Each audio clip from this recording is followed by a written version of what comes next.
Welcome, Mr. President, and welcome to this press conference of the Belgian Prime Minister with the President of Ukraine. Just wanted to point out that translation is on channel 1 in Ukrainian and on channel 2 in English. We give you the floor, Prime Minister. Good morning, everyone, and dear Vladimir, it's an honor to welcome you here in Brussels, together with your delegation, with your ministers. We have met so many times over the past 2 years, and it's really an honor that you are here after a visit to NATO, which is a historic visit, and we had the occasion to discuss the situation in Ukraine and the ongoing relentless efforts of you and your population to free Ukraine, and also obviously discussed the support that Belgium has provided and will continue to provide. You are fighting the Kremlin, you are fighting for democracy, you are fighting for freedom and for rule of law. Belgium will be supporting Ukraine in 3 very concrete ways. First of all, military support. Secondly, imposing economic sanctions. And third, by launching a 1.7 billion Ukraine fund. Belgium has been supporting Ukraine with military support from the start. By rifles, by transportation vehicles. We are providing M13 tanks. We are still in the process of refurbishing some of them. We have been part of the F-16 coalition from the start. From the start, we have been very clear on the fact that we would provide training. We will provide personnel for training. We will also provide our own F-16s, for example, the very specific 2-seater F-16s to be part of the training missions that will take place throughout Europe in the next months. Belgium is also one of the very few countries that has world-class expertise in the maintenance of the F-16s. We will be providing the maintenance to the planes that you would receive. We will also be providing training to Ukrainian personnel to be able to do the maintenance of the F-16s. From 2025 on, Belgium will be in a position to supply F-16s to Ukraine. They will be at your disposal. They will be at your disposal, of course, pending on the decision of the government that is in place at that moment. So Belgium, from 2025 on, will be in a position to supply F-16s to Ukraine. They will be at your disposal, pending on the decision of the government that is there at that moment. That is on the military support. Second dimension is the sanctions.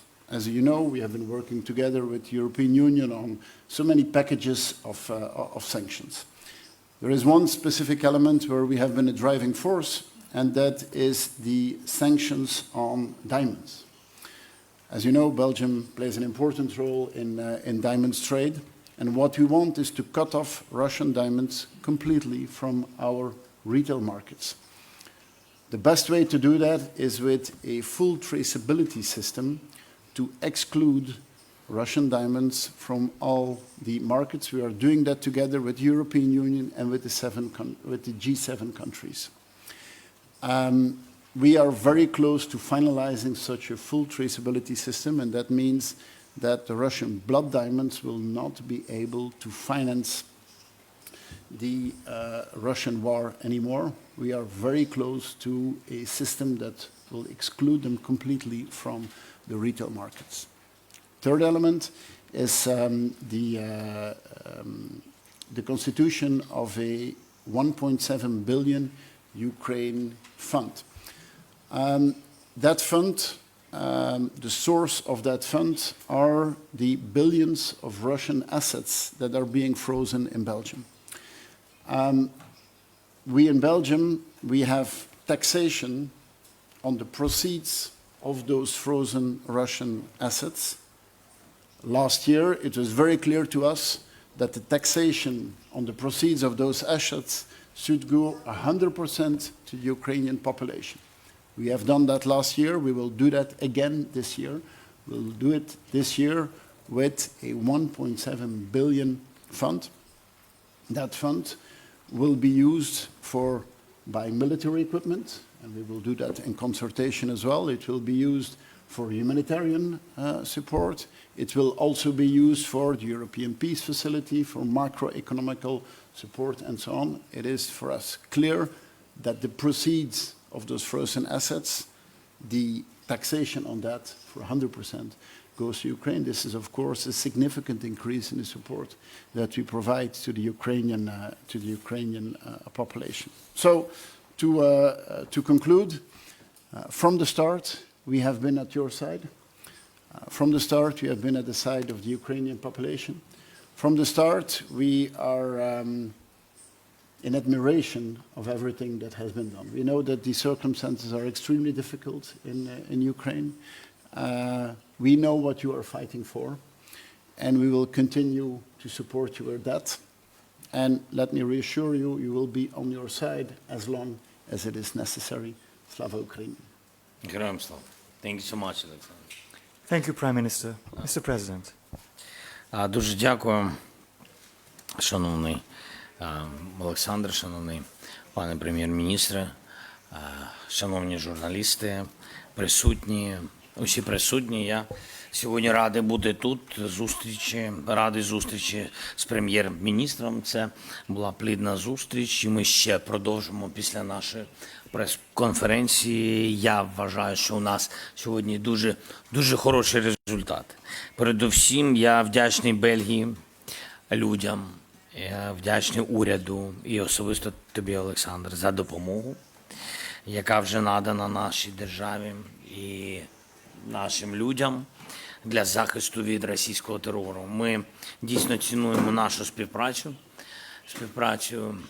і безпекову, і політичну, співпрацю гуманітарну, співпрацю економічну. І сьогодні ми обговорили оборонну взаємодію. Дякую Бельгії за приєднання до коаліції винищувачів, залучення бельгійських фахівців до підготовки українських пілотів, до підготовки нашого українського технічного персоналу. І дуже важливо, що сьогодні маємо таке рішення Бельгії про готовність надати Україні винищувачі F-16, і у 2025 році буде поставлені конкретно від Бельгії літаки. Поряд з рішенням інших країн, зокрема Данія, Нідерланди, Норвегія, це забезпечує сталість постачання літаків в Україну. Надзвичайно вдячний за це. І це рішення, і воно дуже конкретне. Поступово розвивається і наша IT-коаліція, яка була створена нещодавно. Бельгія приєдналась до цієї коаліції. Я впевнений, наша спільна робота дозволить ефективніше протидіяти російським загрозам, протидіяти особливо в кіберпросторі і посилить взаємодію українських підрозділів на полі бою. Дякую Бельгії за приєднання до спільних зусиль щодо реалізації формули миру. І це єдиний дієвий та всеохопний план справедливого і надійного припинення російської агресії, відновлення, що так важливо, відновлення територіальної цілісності в Україні і повної сили міжнародного права. Бельгія працює над реалізацією кількох пунктів. Це вагомо. Впевнений, разом ми зможемо наблизити проведення глобального саміту формули миру. Звичайно, тут, в Брюсселі, абсолютно логічно постає питання про нашу спільну роботу щодо інтеграції України в Європростір, в Євросоюз, інтеграцію в НАТО. Бельгія підтримує нашу державу на обох напрямках. Високо це цінуємо, Олександре. Сьогодні по змісту нашої роботи тут з усіма партнерами, по настрою наших партнерів можна очевидно сказати, що усіма відчувається, що Україна одного дня буде повноправним членом і Євросоюзу, і Безпекового Союзу, членом НАТО. І ми працюємо активно, щоб було можливо наблизити цей час.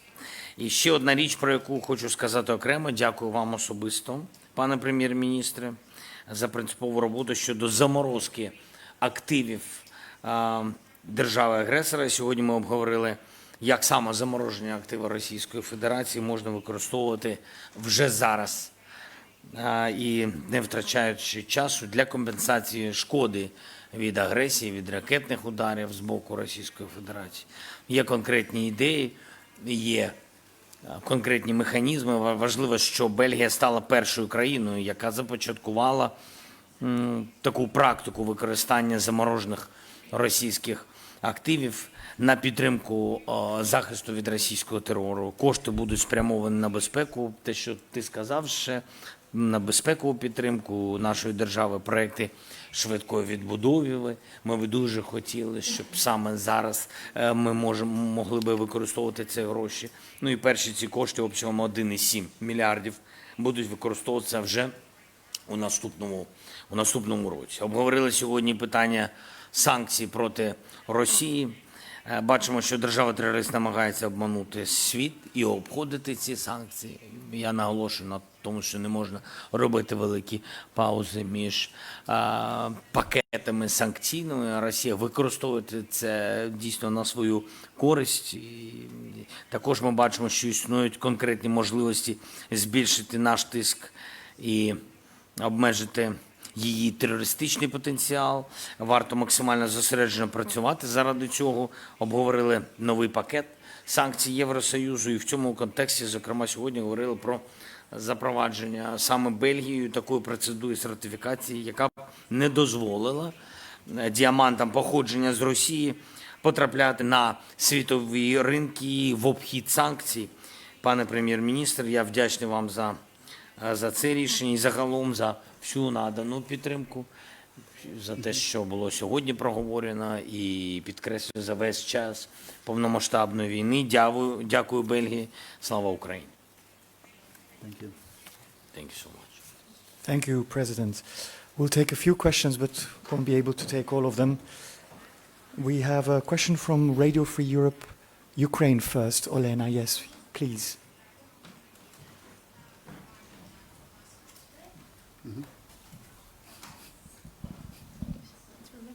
Okay, good day. Yeah, Radio Europe. We will take your question next. Or Okay, we have you one decide question amongst from yourselves. Ukraine journalist, and it will be in Ukrainian. Okay. Хочеться, пане прем'єре, перше питання до вас з приводу фонду заморожених активів, коли він, власне, запрацює, і чи в цей 1,7 мільярд вже увійшли заморожені вами раніше кошти російського центробанку, а там понад 100 мільярдів. І до пана президента, сьогодні ви мали низку зустрічей, зокрема із генсеком НАТО, із членами Рамштайну. Чи отримали ви запевнення і, можливо, інше розуміння, що війна в Ізраїлі може вплинути на подальшу допомогу Україні і що вона буде зменшена з часом? І також питання з приводу НАТО. Сьогодні вперше Ян Столтенберг сказав, що дійшли консенсусу, що Україна стане повноправним членом НАТО. Та чи означає це, що наступного саміту НАТО вже за рік, влітку, ми отримаємо запрошення? Дуже дякую. Thank you for your question. You have the frozen assets, then you have the proceeds, and then you have the taxation on the proceeds. The assets and the proceeds, that's the EU decision. We have no competency on that. The taxation on the proceeds, that we get, and we have decided that 100% of the taxation on the proceeds is going to the Ukrainian people. It has been the case last year. It will be the case for 2024, and in total, that is 1.7 billion that is going directly to the Ukrainian people. It will go to military equipment. It will go to humanitarian support. It will go to efforts we will do in Ukraine for reconstruction of hard-hit regions. It's 100% going there. The decision on the assets and the proceeds, that's in the hand of the European Union, and we hope that progress can be made there rapidly. Mr. President. Thank you so much, Олександр. Дякую за запитання. Що стосується генерального секретаря НАТО Єнса Столтенберга, по-перше, я дуже радий, що у нього однозначно така позиція, абсолютно чітка. Він її висловив, я вдячний йому за це. У нас була предметна розмова, не перша. Ми всі працюємо над тим, щоб Україна була в альянсі. Але ми знаємо, що вирішує не тільки Україна і не тільки Генсек НАТО. Вирішує всі члени НАТО, тому будемо тиснути. Який результат буде на наступному саміті, мені сьогодні складно сказати, тому що, побачимо. У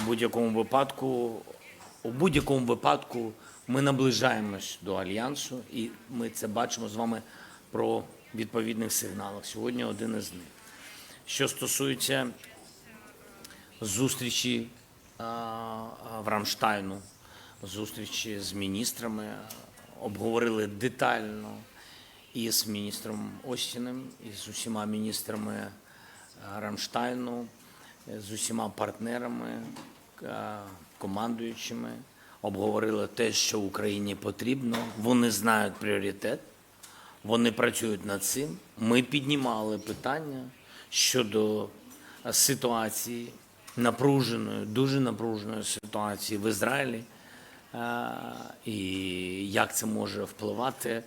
А вже ж партнери завіряють, що Україна все одно буде отримувати допомогу, ніхто не буде кидати Україну, і тому ми віримо нашим партнерам, але без сумніву можу сказати, що у будь-якому випадку, чим більше викликів, тим більше потрібно розфокусовувати свою увагу. І це абсолютно зрозуміло. Olena from Radio Free Europe now. The second Olena we have. Thank you. Sorry for confusion. Olena Abramovich, Radio Free Europe. I have two questions. One for Ukrainian president. I will say it in Ukrainian. Пане президенте, скажіть, будь ласка, стосовно співпраці з бельгійським урядом. Стосовно співпраці воєнно-технічної з бельгійським урядом, які ви зараз бачите найперспективніші напрямки, і, власне, які в Україні є механізми і наскільки вони ефективні стосовно прозорості контролю того озброєння, яке надходить від західних партнерів, як воно використовується. And the question for Prime Minister is, you mentioned the diamonds and you also mentioned the frozen assets. This mechanism which Belgium is using, is it feasible, on your opinion, to use in other countries, because Belgium became the first one to use it to help Ukraine? And regarding diamonds, the appeal from Ukrainian president to ban Russian diamonds first was announced already 1.5 years ago, and we are still there. You mentioned a new, probably successful mechanism. Could you please tell us more or less, is it a question of weeks or months or another 1.5 years? Thank you. Дуже дякую за запитання.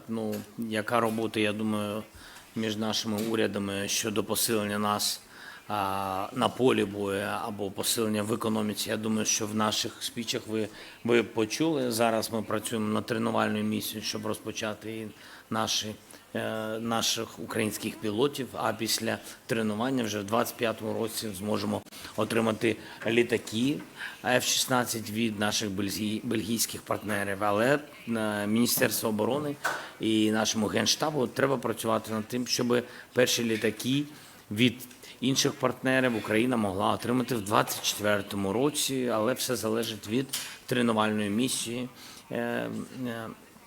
перш за все. Що стосується іншого озброєння, ми сьогодні обговорили, що потрібно. У нас є дуже непоганий пакет домовленостей з бельгійською стороною щодо посилення нашої армії. Я вдячний за це. Що стосується, і перш за все, ви ж знаєте, що перед зимою найважливіші речі – це все, що пов'язане з захистом неба, захистом енергетичної інфраструктури, air defense, і все, де в цьому нам може допомогти той чи інший партнер, це і є пріоритетом на сьогодні. У нас там є відповідні кроки, позитивні кроки з боку бельгійського уряду. Дякую за це. Що стосується економіки, мені здається, що прем'єр-міністр Croo сказав, в принципі, про Пресіц і про Тексіс. Ми сьогодні обговорювали. Ми всі повинні працювати над тим, щоб рішення, воно буде складне, але щоб рішення Європейського Союзу було позитивне щодо використання саме Пресіц. Тому що логіка дуже проста. Україна могла використовувати це для відновлення інфраструктури, для бомбосховищ, для відновлення шкіл, для відновлення лікарень, для відновлення мостів. І скажу відверто, ми сьогодні говорили з Олександром, ви знаєте, що 1,5 мільярди коштує Каховська дамба. Ось вам і один із живих прикладів. Нам треба знаходити такі гроші, і це складне завдання. Якщо Росія, чиї активи заморожені, або частково заморожені, якщо вона розбиває українську інфраструктуру, логічно, що ми повинні мати право, законне право використовувати їх, як мінімум, Precious, використовувати на те, щоб відновлювати можливість для людей жити в Україні, захищати свою територію і працювати в Україні, допомагаючи своєю роботою нашим військовим. Що стосується контролю, контроль забезпечує сьогодні нове керівництво Міністерства оборони. Воно отримало це завдання. Контроль буде, суспільство це побачить, контроль буде забезпечений Міністерством оборони разом з Міністерством цифровізації паном Федором. Yeah. Thank you. First of all, on the method we use for asset freeze, yes, this is something I think that could be applied by other countries. We discussed the fact that our method could be an inspiration for other countries, and then I hope indeed that on the assets itself and the proceeds of the assets itself, on the European Union level, progress can be made, and we are working together with the European Commission on that. On the full traceability and the banning of Russian diamonds from the retail markets of the G7 and the European Union countries, the goal is still to have it implemented on January 1st of 2024. It has taken some time because we want to avoid that diamonds ban would be circumvented. If you only do it on the wholesale market, then it will be traded through other diamond centers in the world, and we will still have it in our shops. And it would make no difference for Russia. This full traceability and this full banning of our retail markets is the only way to make sure that Russia is not financing the war anymore with those blood diamonds. Thank you. Jack, yes, you're next.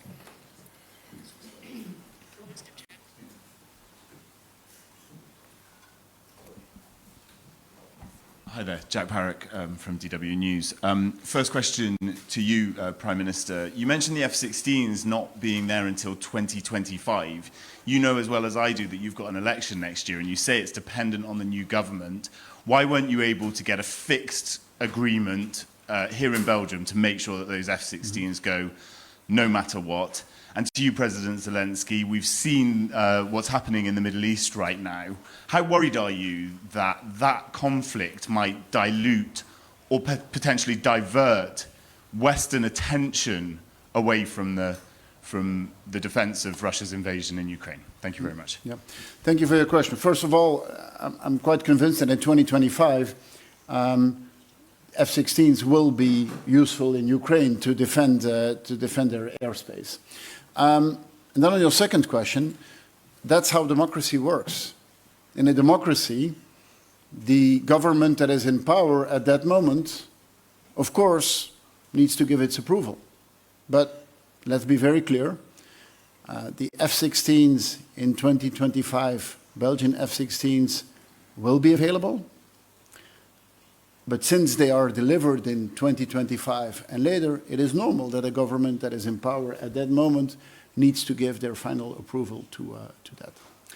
And just in general, that's always been the case, that on military deliveries between Belgium and Ukraine, we've always been a bit prudent on the information that we provide, and that is always the case with items which are related to national security. Thank you so much for your question. I want to be honest with you. Of course, it's a dangerous situation for people.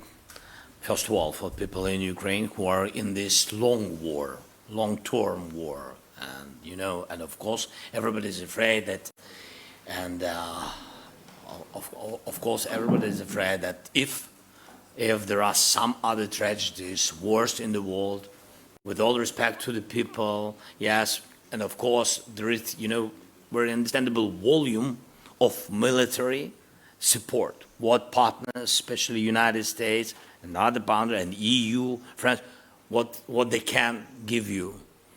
And of course, everybody is afraid, and I think also Russia count on it, on dividing support. And not only Russia, I'm sure.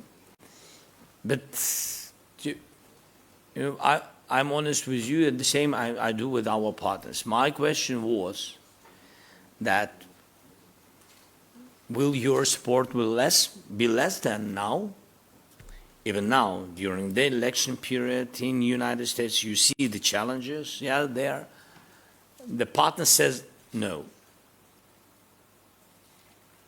But who knows how it will be?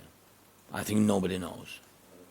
We count on our direct, strong relations with the United States, with President Biden, and we count on bipartisan support, of course.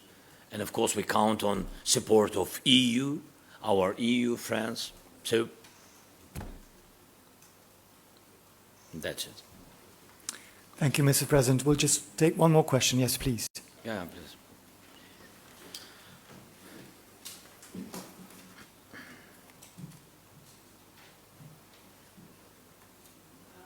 Carol from The Guardian.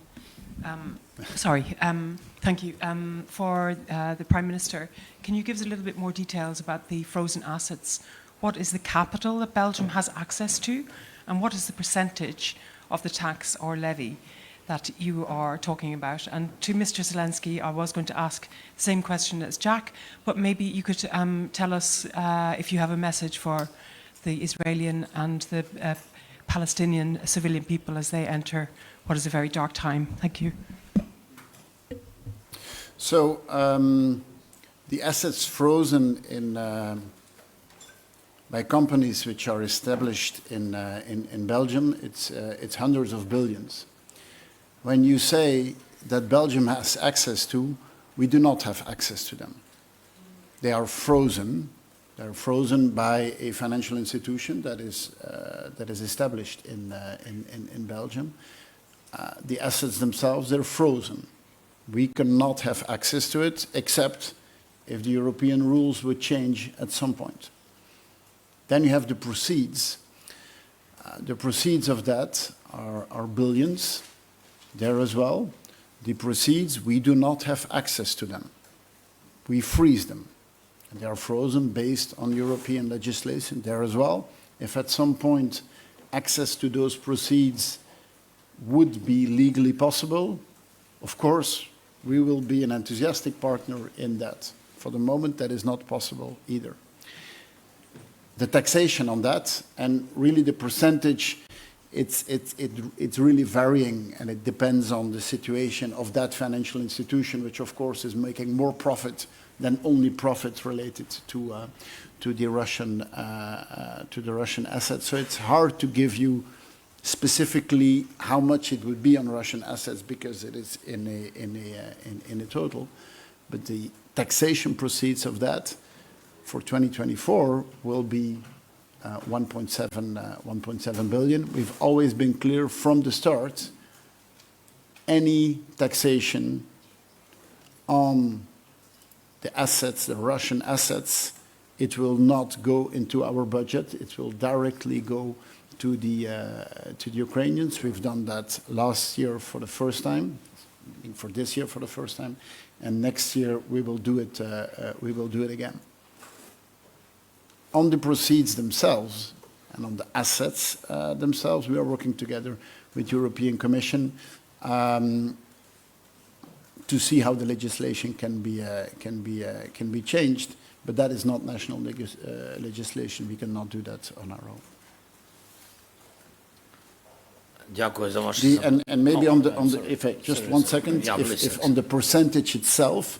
So sorry to. No, it's okay, no, continue. No, but we Please. have people who are very interested in the Belgian taxation No, no, system, me- so I want to give them more more too. detail. Me So- too. We're very interested. So it's corporate taxation, and the normal rate for corporate taxation in Belgium is 25%, and that's applicable to the financial institution we talk about. So you can do all the calculations you want now based on that. Sorry, go ahead. Can I? Yes. Thank you, Alex. Після атаки Хамаса, якщо чути переклад, у вас немає перекладу? Один. Everybody has. No, try one more. Good? No, try again, because now I'm speaking English. No, I will. In Ukraine, yes.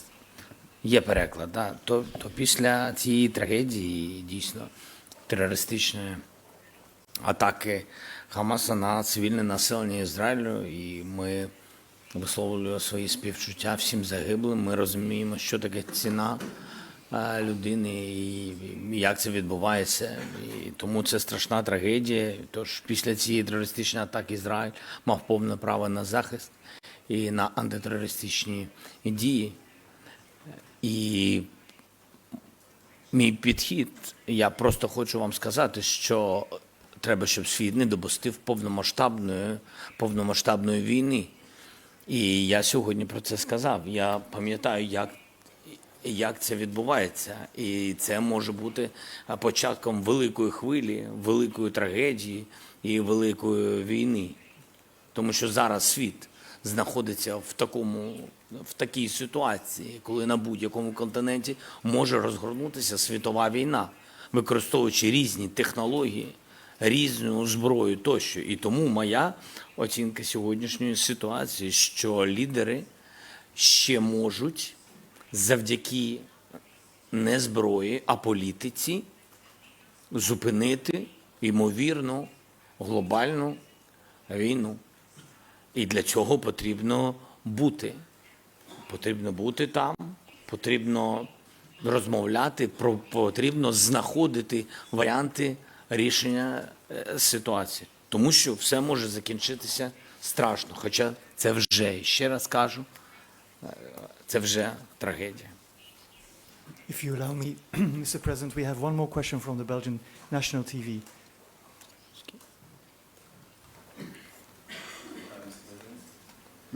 Yeah. Mr. President, I'd like to ask you if you think that Belgium does enough for Ukraine, since it's one of the countries that gives, for Western countries, it gives the least military aid to Ukraine. And do you fear that military support for Ukraine could start to diminish since, there's been elections in Slovakia with Fico making a government, there's elections in Poland, there's a conflict, of course, in the Middle East. Since there's no big military successes either in Ukraine, could that make the support diminish? Thank you. Дякую за запитання.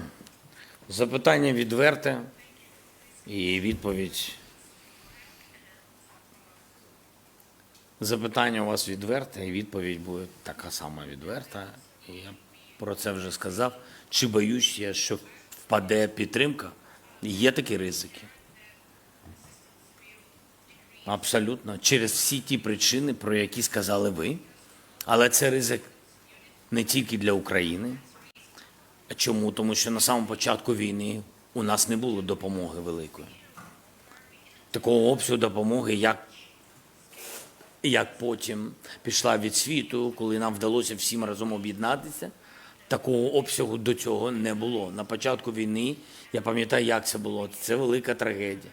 Тому це ризик не тільки для України, тому що якщо не допомагати Україні, Росія набереться сил за якийсь час, рік, 2, 3, не закінчиться війна тоді, у нас не буде потужності, і вона повернеться для того, щоб знищити всю Україну і піти далі. А далі будуть вже країни Євросоюзу і НАТО. І так воно і буде. Вони зацікавлені в постійній дестабілізації. Вони в цьому дуже сильно зацікавлені. Я думаю, що те, що відбувається в світі, не випадково. Сьогодні вони зацікавлені, щоб допомога Україні зменшувалася. І йдуть на різні речі, навіть на трагічні речі, навіть на інших континентах, в інших частинах світу, для того, щоб була зменшена увага до України, допомога для України. Тому зменшувати це ризик для всіх, не тільки для України. Я вважаю, що Україна найбільші ризики повного знищення Україна пройшла. Тому далі наші спільні ризики – це залишиться об'єднаною Європа, об'єднаним Євросоюз, чи залишиться потужний союз НАТО, чи не розгориться Третя світова війна. І так, воно так і є. Не тому, що Україна – головний суб'єкт в цьому. Ні, я не хочу підкреслювати те, що відбувається. Ви і так знаєте, що відбувається і що ця війна принесла абсолютно всім. Але вперше за все українцям. Втрати, великі втрати. Тому я вважаю, що найчесніший, а для тих, хто дуже прагматичний, то скажу, найдешевший варіант для всіх – це зупинити Росію у нас, закінчити війну у нас, вивести їх з нашої території. Тоді, я впевнений, не буде великої війни як в Європі, так і в світі. Thank you, Mr. President. Thank you, Prime Minister. This concludes our press Thank you so conference. much. Thank you very much. Thank you. Thank you, Alex. Thank you.